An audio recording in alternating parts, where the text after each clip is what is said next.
ముందుగా నేను 11 సంవత్సరాల క్రితం పార్టీ పెట్టినప్పుడు ఈరోజు మీకు డేటాలు చెప్పను, ఎన్డీఏ ప్రభుత్వం గురించి వీటిని చెప్పను. నేను మీతోటి 11 సంవత్సరాలు పార్టీని ఎలా నడిపాం, ఏ బేసిస్తో నడిపాం, నా కష్టాలేంటి, నేను పడ్డ ఇబ్బందులేంటి కొన్ని పంచుకుంటాను. అన్నీ పంచుకుంటే సంవత్సరం కావాలి. నేను ఓటమిలు ఎలా ఉంటాను, గెలుపులు ఎలా ఉంటాను, మీరు నా గుండెల్లో పెట్టుకున్న వాళ్ళు, మీరందరూ నా గుండెలో పెట్టుకున్నదమ్మా. మీకు మించిన కుటుంబం నాకు లేదు. అలాంటి నేను 2014లో ఒక్కడనే కూర్చొని జ్వలిస్తూ మదించిపోతూ మన ఆలోచనతో మధిస్తూ ఎలా చెప్పాలి, పెద్ద రాజకీయాల మీద నా చాలామంది కసరత్తులు చేసిన వాడిని కాదు. 2009లో అప్పుడు రాజకీయ ప్రస్థానం తప్ప. 2003లో నేను మా నాన్నకి చెప్పాను ఫస్ట్. ఈరోజు మా నాన్నగారు లేరు, స్వర్గస్థులయ్యారు. మా నాన్నకి మా అమ్మకి 2003లో చెప్పాను, అమ్మ నేను ఒకరోజు పాలిటిక్స్కి వెళ్తాను. మా నాన్నకి నచ్చల మాట. శుభ్రమైన కెరీర్ పెట్టుకొని పిచ్చేంట్రా నీగా నేను. కానీ నేను చెప్పలేకపోయినా ఆ రోజున.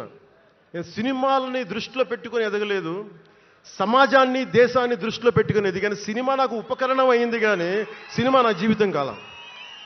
చెప్పలేకపోయినా ఆ రోజున. నన్ను చాలామంది, మీరు అందరికీ నాకు గద్దరన్న ఎలా పరిచయం అనుకుంటున్నారు మీరు? రాజకీయాల ద్వారా కాదు. గద్దరన్న ఖుషీ సినిమా చూసి మా అన్నయ్య గారిని పట్టుకొని మా అన్నయ్య గారి దగ్గరికి వచ్చి, మా పెద్దన్నయ్య గారి దగ్గరికి వచ్చి, మీ తమ్ముడిని కలవాల్సిందే నేను.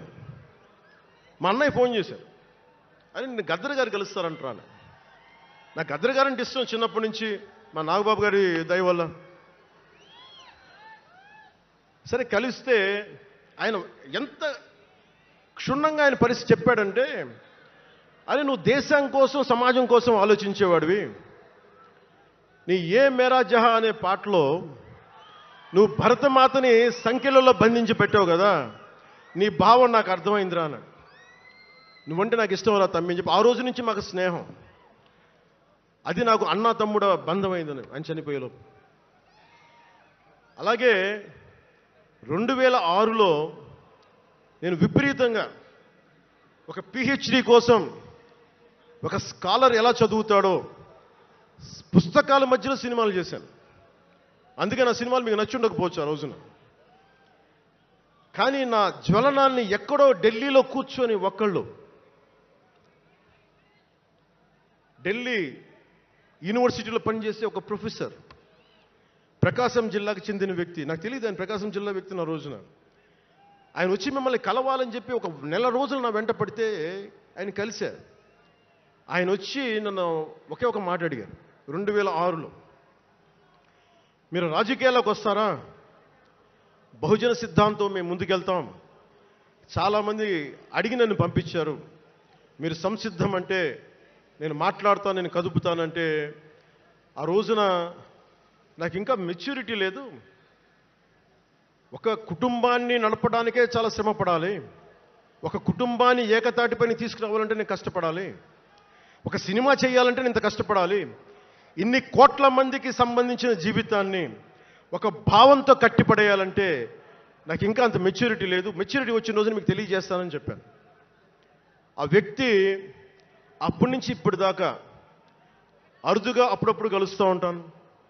ఈ రోజున హైదరాబాద్ సెంట్రల్ యూనివర్సిటీ ప్రొఫెసర్, మీలో కొంతమందికి తెలిసి ఉండొచ్చు, ప్రొఫెసర్ శ్రీపతి రాముడు గారికి మనస్ఫూర్తిగా నా ధన్యవాదాలు తెలియజేస్తున్నాను. వారిని వేదికపైకి రమ్మని మనస్ఫూర్తిగా కోరుకుంటా ఉన్నాను. ఎందుకంటే మీరు ఓజీ ఓజీ అని అరుస్తూ ఉంటే, నన్ను సినిమాల కంటే కూడా సినిమాల్లో ప్రజలకి పనిచేసే మనిషిని చూశారు ఇలాంటి మేధావులందరూ, పోరాట యోధులందరూ. సో నాకు ఎప్పుడు కూడా ఆయన ఒక నిమిషం చూడండి. ప్రొఫెసర్ గారు మన జనసేన పార్టీ కాదు, ఆయన ప్రొఫెసరే. బహుజన సిద్ధాంతాల కోసం, అంబేద్కర్ ఆశయాల కోసం, అణగారిన వర్గాల కోసం నిలబడ్డ వ్యక్తి. ఆయన చాలామంది విద్యార్థుల్ని పిహెచ్డీలకి సిద్ధం చేసే వ్యక్తి. మన దగ్గరున్న బేతపూడి విజయ్ కుమార్ గారు కూడా ఆయన శిష్యుడే. ఇలాంటి శిష్యులు ఎంతమంది తయారు చేసి ఆయన జనసేన ఎప్పుడు నాకు అండగా ఉంటారు. ఓడిపోయినా నిలబడ్డా ఎప్పుడైనా సరే నమ్మకం ఏంటంటే మీరు ఉండాలి, మీరు రాణించాలని నిరంతరం తప్పించే శ్రీపతి రాముడు గారికి నేను ఇవ్వగలిగేది ఒకటే, నా గుండెల నుంచి ప్రేమ ఇవ్వగలను.